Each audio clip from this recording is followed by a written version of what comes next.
Hi, I'm Jason Sterling. This is the RM Cascadian Travel Vlog. And today, my son and I board the Halcyon for a 48-hour interactive adventure aboard the Star Wars Galactic Star Cruiser at Disney World.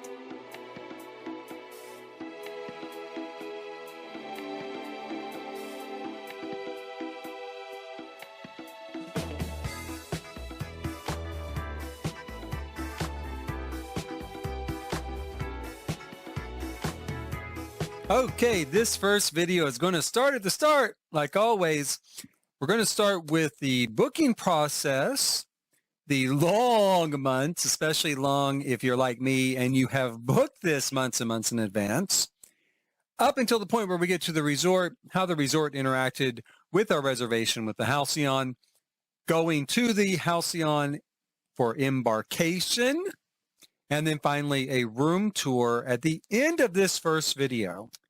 Video number 2 will be day 1 on the ship. It'll talk about how the storyline and your particular adventure starts to set up. You know, what path are you ultimately going to take? We'll also look at a full ship tour and the food that's available on board during that second video. And we're going to take our first looks at how well does the marketing and the promise of this adventure play out from the start. On video number 3, which will be day 2, we're going to have a big focus on the theme park and how your adventure on that ship ties into the theme park, and especially how seamlessly does it tie into the theme park. We're also going to look at the professional portrait package, which I did purchase for my son and I. That's where a photographer is dedicated to you and your guests taking your pictures around the ship. That's gone up a lot in price since I bought it. I got in pretty early with this at $99. So now it's $399. That's going to be an interesting talk about, was it even worth $99, let alone 4 times as much? We'll also look at the conclusion of your adventure and the big finale, which is the conclusion of the storyline on the ship. And lastly, in video number 4, that's day 3. We're going to look at disembarkation. How was it handled? We'll also have an overall review of this experience and a sort of price versus value analysis. Was it worth it? Would it be worth doing again? Would I even want to do it again if it was worth it? I would think if it's worth it, I'd want to do it again. So that's going to be in the last video of this series. And now, right now, though, let's start with what was it like to book this experience? Okay, early on, there were a lot of, I'm going to say, areas of opportunity for booking this particular experience, and there actually still are. Book this experience on your own online. You have to call Disney's, specifically Disney's Star Cruiser desk to book this particular event. So early on, they had a lot of problems with hold times and waits. It did not take me that much time on hold to get through. However, once I did get through, it took just about an hour to book my trip to Disney. Now, I did have a resort both before and after this event, and I was doing Disney for 8 days. So this event was not an add-on. It was a substitution. Normally, when I go to Disney, I spend about 8 days there. I still spent about 8 days there.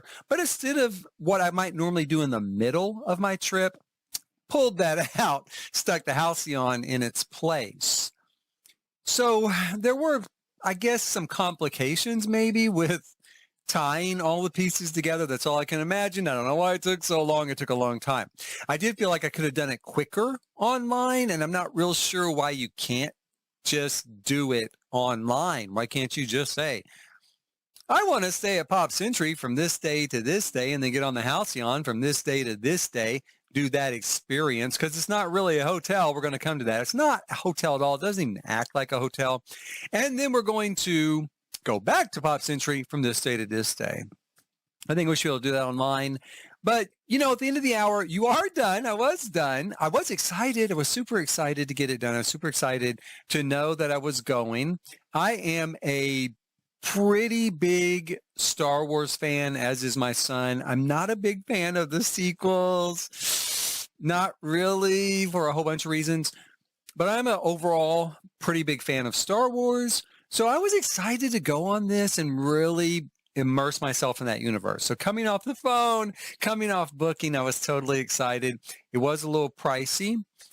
As you probably know, my trip, my room, not the portrait package, not the captain's table. I also booked the captain's table for dinner. Without those two things, I think the room was about $5,100 or $5,200. It was really hard to tell because the receipt was not really itemized, right? So the individual pricing wasn't itemized very well. Again, I don't know why. So you don't know how much you spent on it. But it was around $5,100, $5,200. That number's a little misleading. We're going to really deep dive into that in the last video. But suffice to say, if you're just tacking it on to an existing trip, it's going to be $5,200 extra dollars. I didn't. Like I said, I used it as a substitution, not an addition to my trip. So part of what I would normally spend on those 2 days did swap out. And the overall cost of the Halcyon, above and beyond what I would normally spend on an 8-day trip to Disney, was about $2,600. So the overall cost really of the Halcyon experience was about $2,500, $2,600, something like that. I've been going with 26. Let's go with a higher number. That's really what it's going to cost you for two people, because it was just my son and I on that experience. Okay, so I am booked. I am ready to go. I have got months and months and months, though, before we are going to go.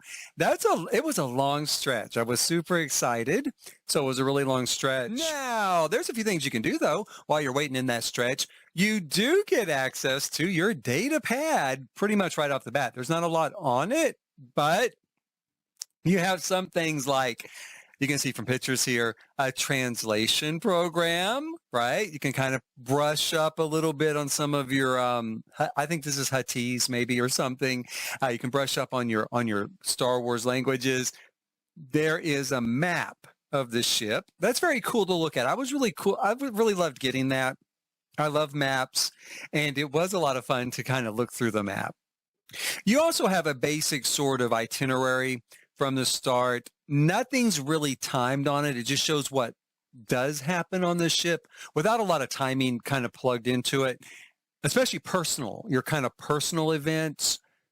You also have kind of a welcome message from the Chandrilla Star Lines, the owner of the Halcyon. So you can look at that. Another thing you can do to kill that time, look up some groups on Facebook. I definitely was a part of several groups, still am, on Facebook. Get some great ideas on there, kind of talk to some people that have been already, get some hints and tips.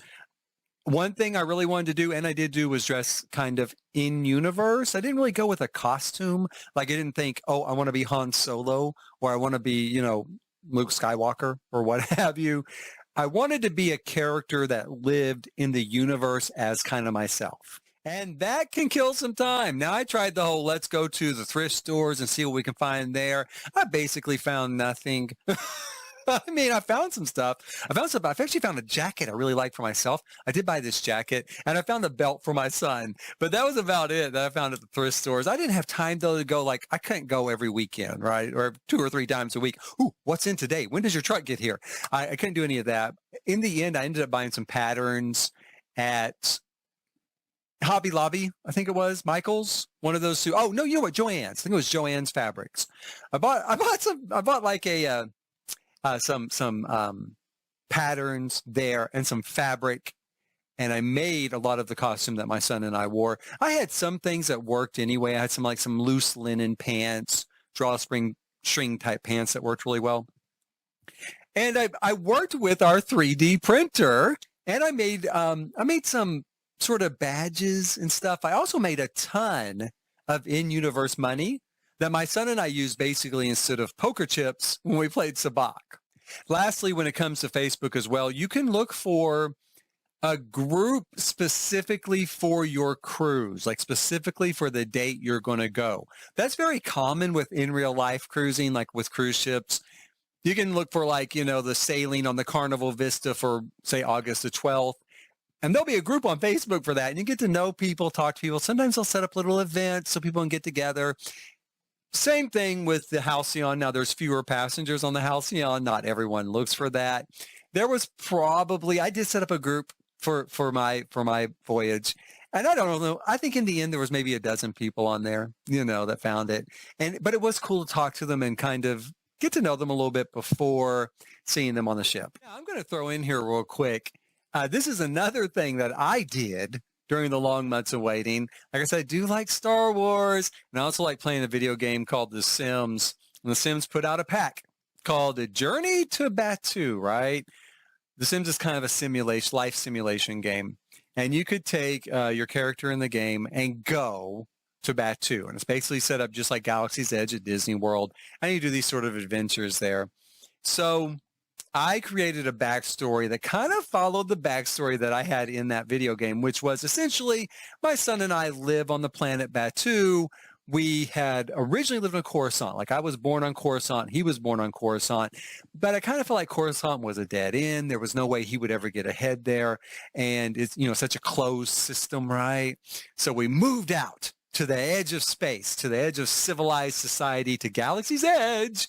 And we started to make our fortunes there on the edge of space using this sort of idea of being a travel vlogger. And I travel to wild space and the unknown regions from Batuu as a point of, like a home base for the HoloNet, for a show on the HoloNet. And while I'm in wild space, while I'm over there in the unknown regions, if I happen to find, cultural artifacts that people in Coruscant or other places in the galaxy might want to purchase, well, then I bring them back with me. And sometimes if I bring them back, maybe a little more quietly. We're going to call it quietly. We're not going to say secretly. We're not going to say that. We're not going to say that I smuggled them back.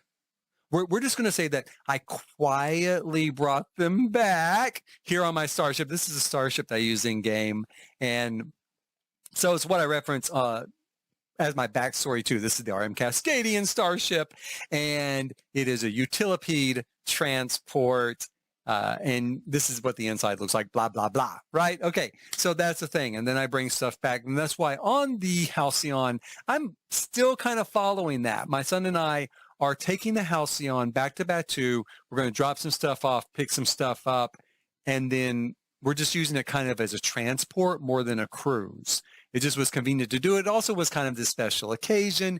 And I thought that there might be a chance to help liberate some sort of artifacts from the cargo hold that someone might be interested in the rest of the galaxy. Maybe. That's not an admission of guilt, mind you. And when I say liberate, I mean that. Sometimes things need to be freed from the confines that they find themselves in. So anyway, that was my backstory, and that's kind of what I was following when I went there. Wait for me, buddy. The rest of the story was that we also had a second home now on Zeltros because we've gotten very, very popular. Zeltros is a vacation world in Star Wars, and if you've made it this far, you probably already know that. And if you don't know that, you probably have not made it this far.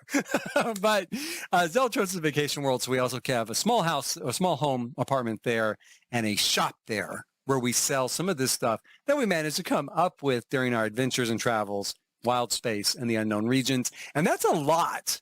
That's a lot. That took me a while to put that together during those long, quiet months in between booking and going. Then you just watch your data pad. Not much changes on it. Now at the 60-day point, when I could book things like Droid Depot, Oga's Cantina, stuff like that, some of that did show up. I mean, really just Droid Depot showed up, which I was glad. I love Droid Depot, by the way. This is my first droid back here. This is my RU-USS droid, which is kind of like Are You Useless? Because I based him on a little droid I had in a video game that was kind of useless, right? So he's my RU-USLS droid. But that's SK back there from the Halcyon. I got him on the Halcyon, but I went to Droid Depot and made another droid while I was there. That's my big thing to do at Galaxy's Edge. It's about $100, $120 maybe now. But it really is worth it when you compare it to the cost of like just souvenirs in general at Disney. And I actually like these. I mean, you can play with them at home. You can modify them, change them around. That did show up on my itinerary for the Halcyon, right? Oga's Cantina did not. It never showed up. But around that point, when you're starting to book things, you definitely can watch your data pad and see if they pop on. I think if you call the Halcyon desk or the Galactic Star Cruiser desk directly to book that stuff, it'll stand a better chance of getting on your data pad. I couldn't face it. I didn't want to get stuck like for another hour. I want to be on hold and then be another hour, booking stuff. So I did not call them. I booked it myself online.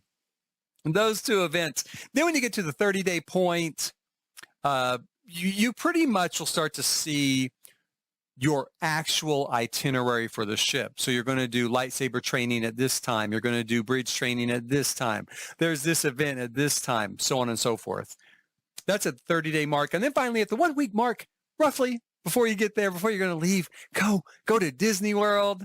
You'll get a notice from the Halcyon that they are under investigation by the First Order. Oh, no, you don't say. Surely not. They're such an honorable corporation. They are under investigation by the First Order for nefarious activities supporting resistance sympathizers. So that kind of comes at the end, and you know what you're getting into when you board the ship, right? It's not a big surprise. And then it's time to go. That's about a week out, and then it's time to go. It is time to go to Disney World. Now, in my case, I went to Disney World. I stayed at Pop Century before and after. Pop Century actually contacted me maybe 2 days before I was going to go to the Halcyon and let me know that they had already arranged a late checkout. A late checkout at noon because they said, we understand you're going to the Halcyon. They knew my itinerary, So you can have a late checkout at noon. And when you're ready to go, just come to the concierge desk and we'll call you a cab, right? Because Disney, if you're staying at a Disney resort, does provide transportation from your resort to the Halcyon and from the Halcyon back to your resort at the end of the adventure, right? So Pop Century handled all that. I didn't have to ask them for it. They just did it and let me know it was done. Here's the deal. The great thing about staying at a Disney resort before and after, I'm going to say Disney resort as I give this example, but really this might work at any resort. I mean, if you're staying at the Gaylord Resort before and after, if you're staying at the Hilton over on International Drive before and after, probably anybody's going to be willing to do this. I took all of the luggage and all the stuff I wasn't going to use on the Halcyon, and I left it at Pop Century in storage. I went to their luggage storage area. I said, hey, I'm going to be gone, the Halcyon for 2 days. Can I leave my excess luggage and stuff here? They were happy to do it. Even though it's a couple of days, not just that day or until you fly out that afternoon, they were still happy to do it. I think most hotels would. I mean, I say Disney resort because I was staying at a Disney resort. But I think if you were at the Gaylord and you said, hey, I'm leaving, but I'm coming back in 2 days. This is the reason. Can I leave my luggage and storage here? I do think they probably would do it. I don't know. I haven't asked them, but it seems like a pretty simple customer service thing to do. And it will save you tons of space in your room. Trust me on that. We're going to do a room tour at the end of this video, and it's going to save you tons of space in your room. So we get in our Mears shuttle, courtesy of Disney. They take us to the Halcyon. There is a little bit of a line when you get there at a check-in booth to make sure you have a reservation, make sure you're supposed to be there. Then you get into another line that takes you up to the entrance to the terminal building, right? Now, the building, I love it. I love the building. It's got a real kind of sci-fi Star Wars look. I think it does. It's got this sort of concrete, brutalist, sort of futuristic look to it. It's a great building. You do feel like, oh, it's Star Wars. And of course, I was excited. I'm still excited even just thinking back on it. It was very exciting to pull up there. There were a lot of other people there already, and you're thinking, oh my God, we're here. We're doing it. We're going to do it. So you pull up, and it's this great sort of, like I said, massive, imposing structure. And you get out, and right from the start, it's a very concierge type of feel, a sort of valet type of feel. Someone comes up, gets your luggage immediately, takes it, they'll deliver it to your room. Don't forget to tip your porter, even when you're in outer space, even when you're in the Star Wars universe, don't forget to tip your porter. So give them a quick tip. They'll take your luggage for you. Then you get into line and you wait. And here's a big drawback. I know it was cheaper. I get it. I know it's cheaper. But why in the world would you build an area in Florida with people who are going to show up in costumes outside to wait? It was hot. It was humid. I knew it was going to be hot and humid. I knew what was going to happen. But I still dressed in a costume, and it was hot. It was humid. They had like one fan. I'm not kidding. You think I'm joking. They had like one fan kind of blowing some air across the crowd. And I don't know why would you build that outdoors, Disney? Why? I mean, I know it costs less. Why else? Why? I don't know. The other thing that I didn't like was there was no photo pass, like, magical memories photographer anywhere to take like a picture by the sign or something, right? I don't know if they've been there earlier. I don't know if they were there later. My thought is it was so hot they passed out. They had to take, maybe the camera overheated. They had to take them to the hospital, take the camera to the repair shop. I don't know.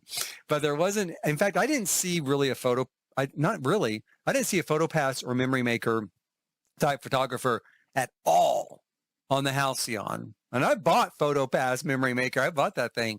Now it was fine because I was in the parks and I got pictures in the parks. But as far as the Halcyon goes, there was nobody. I did grab a selfie of my son and I in front of the sign. I wanted to remember forever. I do still want to remember forever. It was a really great moment. We got into this kind of snaking line, that's going to take us into the building. And once you're inside the building, it was great. Air conditioning inside the building, no windows, thank God. Keep it nice, closed in, nice concrete bunker. The building is a lot like a line for a Disney ride. You have a video, where you're just kind of killing time, but you feel like you're doing something while the group before you goes on up to the ship, right? The video, though, does have a purpose. It is to help you understand the difference between a real emergency, like let's say the place catches on fire, like they had that sort of fake emergency recently where someone pulled the fire alarm. So to understand the difference between fake emergency, real emergency, because there are a lot of fake emergencies, as part of the storyline. This is action adventure. There's going to be some klaxon, sounds going off. There's going to be some warning sounds going off. And you learn the difference between the two, real and fake. Then you board the shuttle up to the ship. The shuttle up to the ship is really excellent. It's very well designed. It's this circular, room. It looks super Star Wars. I wish the windows were a little bit bigger, but the windows you do have there are really great. I mean, they look really real. And I'm going to say that real quick. The windows in that shuttle, the windows in the atrium, the windows in the bridge, they all look really real. Really, really, really real, right? Right. You're not in outer space. you know that. Of course you're not in outer space. Disney even tells you when you book the thing, you don't really go into outer space. The windows do look really real, though, and it does look like there is something past the windows. It looks like there is space and then a planet past the windows. So even though intellectually I'm not in outer space, you do feel like you are looking into outer space, right? Or looking into at least a room that does a really good job of impersonating outer space. The shuttle is the first start of that. You can see the video playing here next to me. You go up, the doors open, get your first shot of the atrium. The atrium is a fantastic large room. It's the largest room on the ship, of course. It's where a lot of the action takes place, especially the storyline action, whereas your more personal adventure actions take place all over. A lot of the storyline action is going to take place right there in the atrium, where everybody can fit and be a part of it. So you have more of the sort of concierge service, or someone waiting there who's going to take you to your room personally. They're going to escort you to your room. They're going to show you a few things about how it works. And that happens really quickly because, the first group's already out of the way. I don't think we waited at all. I could barely get any pictures in, right? And I was excited. I wanted to see the atrium. I wanted to wander around and start looking at stuff. Well, I don't care about my room. Take me to my room when it's time to go to sleep. Why am I going now? But we did go to the room. The room was really great. And we're going to start a room tour right now, in fact, and take a look at the room. I'm going to say a few things before I start throwing pictures up here. Well, I don't know. I guess I can start throwing pictures up here, probably to a point where we can have pictures. There's been a lot of talk about it being small. It is small. It is. It does feel like it's more based on a cruise ship room, although I think it's larger than a cruise ship room, at least some of the rooms I've been in. But it's a lot smaller than a deluxe room at a Disney resort. Again, this is not a hotel, but really completely put that out of your mind. It doesn't operate like a hotel. You don't come and go. You're not going to stop in the middle of everything and say, oh, yeah, I'm going to rush over here to the Magic Kingdom and catch the fireworks real quick. It's an experience. It's an adventure. It's kind of like a murder mystery theater or something like that. Murder mystery dinner. Actually, 367 other passengers can. Now, before I forget, did you bring any Dianoga eggs with you on board? That's a shame. We found a clutch of eggs left unattended in the hydrolift, and I'm hoping to find the owner before something hatches. Yes, that is disturbing, but I'm with a passenger. Panicking won't solve anything, and you watch your language. Oh, dear. You don't understand binary. That's a relief.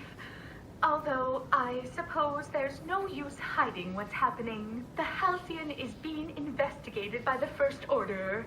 My colleague is worried they might cause problems for us. But I'm not worried. Are you? Excellent. We've planned this voyage to be free of worries. Now, let's go over today's events. Your first shipwide event is muster. Did you have any questions about it? So, the room's not that big. It's probably the same size as a value resort room, but maybe not even that big. I'll say this, the bathroom's large. The bathroom's larger than a cruise ship room. And the room itself never felt crowded with just my son and I in there, obviously with just 2 people. Now, it will hold up to 5 people. At least some of the rooms will. They all hold 4. If you had that many people in there, it might be crowded when you're all in there, but again, realistically, you're not going to be in there that much. There's nothing going on in the room. Everything that's going on is going on out in the ship. So you're there for the adventure. You're there for the interaction, right? That's not in your room. That's outside in the ship. So I definitely would say it's fine as far as even 4 or 5 people go. Okay, so as you can see here, the main part of the room, you've got 2 of your beds are bunk beds, kind of set into the wall. That has attracted some derision, I think especially from people who have not been on board, people who maybe aren't even going to go anyway. That's attracted a little bit of derision. I loved it. It looks like the Millennium Falcon to me. It looks like a spaceship type of berth. I slept there the first night. My son slept there both nights. I only slept on the bed just to try it out. That was it. I want to sleep in something that's like Star Wars. I want to see something that's like a berth on a spaceship. Of course I do. I love that they put those in. I loved them. They were perfectly comfortable to sleep in. The sleeping bag's a little wonky. I think especially if you were a larger size person, I think the sleeping bag could be a little wonky. I don't know. For me, it was fine. And I think if it is wonky, you could always ask for a blanket. I don't remember. There probably was an extra blanket in the room anyway, but you definitely could ask for one. They'd bring you a blanket. The bed itself, the queen size bed was fine. Very comfortable. Not a thing wrong with it. Now, there's not really any place to sit in this room. You've got 2 little stools, which you have 4 or 5 people in this room. That's the only place to sit. You have a little pull-out table, from the window. Both of those are very cool. Like, I love the design and kind of this idea of, again, it's kind of spacey. It's kind of futuristic. Table slides into the wall. The chairs push into the wall. Very cool. But there's not a lot of places to sit. There's really only those 2 places in your bed. A lot of people are going to probably not love that. But it didn't bother me that much. Again, it's just my son and I there was not such a big deal. There were two things that were a big deal, though. The first one is the window. Now, the window is not as good as the windows that I mentioned before. It doesn't really look like watching a TV, but it just didn't feel as real to me. It didn't feel as 3D to me as, say, the bridge windows did and the windows in the atrium. It was good, and I loved the views, and it was very cool to look out there and kind of be surprised by something or see something you weren't expecting. There were a lot of great shots. I'm going to include one right here. You can see this shot. This is Coruscant. Isn't that great? I mean, I loved it. It's so cool to see, all the ships coming in towards it. You can see the outline of the cities on the planet. Very, very cool. But it wasn't as real. The really big drawback on it, though, was that the lights around the window you cannot turn off without just shutting down the entire window. So we're in outer space. We're living the dream.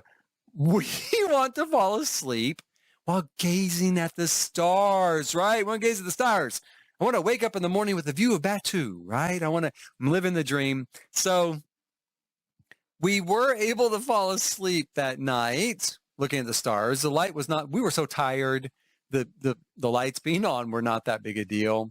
But I woke up in the middle of the night and it was just blinding. It was blinding. It's like what I imagine it's like when the police kick in your door with one of those lights, and they're like shining in your face because then once you have time to react. That's never happened to me. This is just what I'm imagining. I hope it never does happen. Knock on wood. Knock on wood. I hope it never does, happen that way, that the police kick in my door in the middle of the night. I'm going to hope. But that's how I imagine it. It was so bright. And I was like, oh my God, I had to shut it down. I did have to shut it down. So when I woke up, I didn't have a beautiful view of Batu. I just had a view of like a black screen.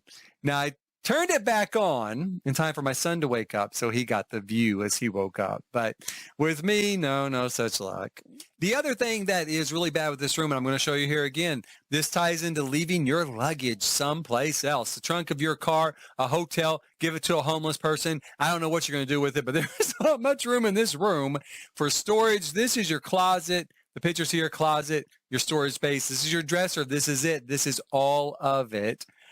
There's not much room in there. And I really didn't unpack because it's just 2 days. And I get it when they design this place. Well, it's just 2 days. Again, who is thinking at Disney that someone's going to come just for this? Now, I'm sure some people do come here just for this experience.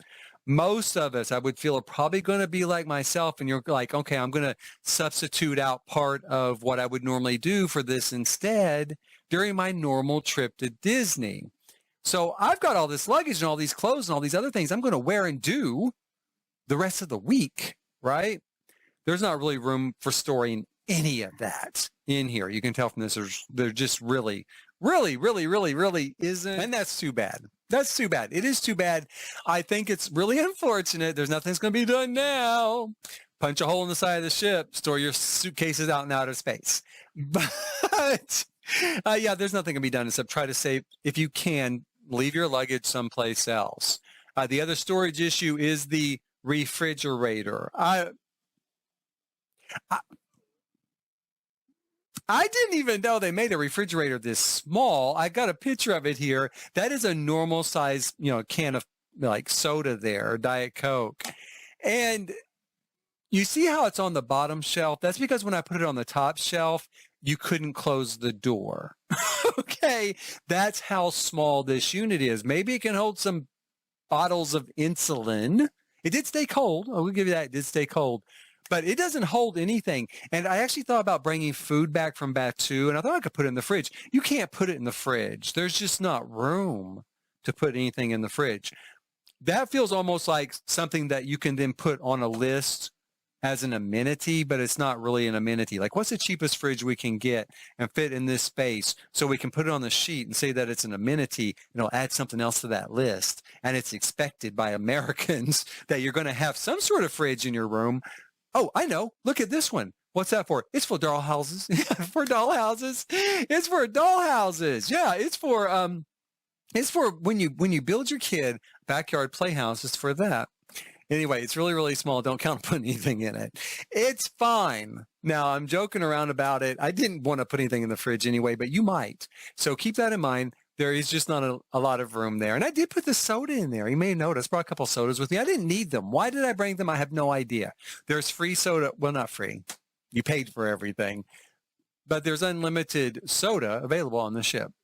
So, and that's the room. That pretty much is the room in a nutshell. I liked it. It was comfortable. It was very Star Wars. It was very spacey. I mean, I felt like I was walking in a Cloud City.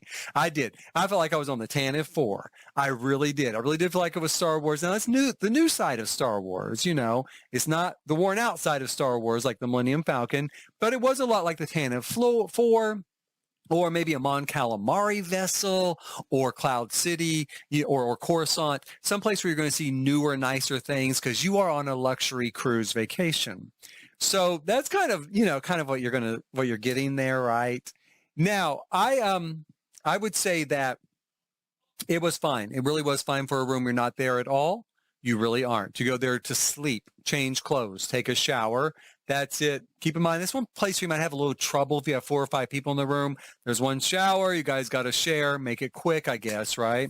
The bathroom's not a big deal because there's plenty of public restrooms and they're easy to reach. We're going to do the ship tour next time. We'll go into that. The ship is small, so it's pretty much everything's easy to reach and easy to find. But the room itself was fine. Wasn't really that much of a problem. Now, I'm going to finish this with a tour of where I'm walking people through the room, where I'm walking around the room myself, talking about it. You can kind of hear my initial sort of thoughts about the room. And that's how I'll close out this video, is with that video I made in person in the room itself. I hope that you've enjoyed this. Please hit like, subscribe, and notify, and watch the next 3 videos in this series. Next time is the ship tour. We'll tour the ship and, start getting into our adventure. If you have any questions at all about booking or about the ship or about the adventure, please post them down in comments. I'll be happy to answer them. I do monitor YouTube pretty closely, especially when I've put a new video out. So if you have, any questions at all, please put them down below. If you have any comments, you like it, you don't like it, about the Halcyon and stuff, about this Galactic Star Cruiser, please feel free to leave those as well. More than happy to hear your point of view. And in the meantime, thanks for watching. Hi, I'm Jason Sterling, and this is a tour of our first class cabin here on the Halcyon Starliner. We're going to enter the main room here. That's the entrance hallway. Now, this is a fairly, I actually think it's a fairly good-sized cabin. It is more spacious, I think, than it appears in pictures. And here in a minute, I'll do a regular scan around without me in the picture, but we've already exploded all over the room, my son and I. So it was a little bit messier than normal, but there's plenty of room.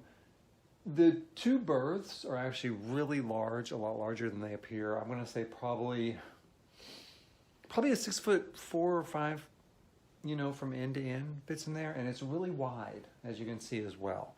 We're going to come up here and I'll take a look with my son. Hello. He's up there in bed. Don't show his feet. You can see it's pretty wide. So, and then you have, of course, the standard sort of queen size bed here, and a gorgeous view of outer space. Right now. That is the planet Bespin outside my window over there. Let me get the camera right over there. Now, like I said, the main room is pretty good size. You've got a lot of storage space. Got a little kind of desk area down here, a little kind of desk area or an entry table. And then the bathroom, of course, is pretty good size as well. You got a separate toilet space here, and then sink, and then a shower behind. There is no bathtub in these units, which isn't a big deal because most people nowadays, I think, do typically shower rather than bathe. But if you have little kids, a lot of times little kids want to take a bath, or you'd like to bathe them rather than shower them, so that could be an issue there. There haven't been a lot of little kids on this voyage, but there have been a couple. There's like a little boy, a couple of them running around. So a couple of little kids. This is a full voyage. Every voyage on the Halcyon so far sold out. So it's been a really full voyage, which has been great and a lot of fun. But that's the room. I'll include a full walkthrough video that's just showing the room without me in it. It's just my thoughts on it. Like I said, I think it's not It's not huge, but it's really not that small. I mean, I think it's really comfortable. There's a lot of space in here to walk around. It is just my son and I, so maybe that's a little bit easier on us since it's just the two of us. And, you know, if there were more people in here, it might feel more crowded. But I don't know. I think 4 people would fit in here pretty easy. The only drawback might be like luggage storage, because we didn't bring very many clothes with us. We left our spare luggage and our extra stuff at the resort that we're going to after this. So we stayed there before and after that resort. And when I checked out, I just left our extra luggage and extra stuff there. So that did help. So yeah, the luggage might be a little tricky, you know, storage and all, but it's just a 2-day journey. So keep that in mind. Maybe stay at the same resort before and after. And that was it. Let's take a look at the room just walking around.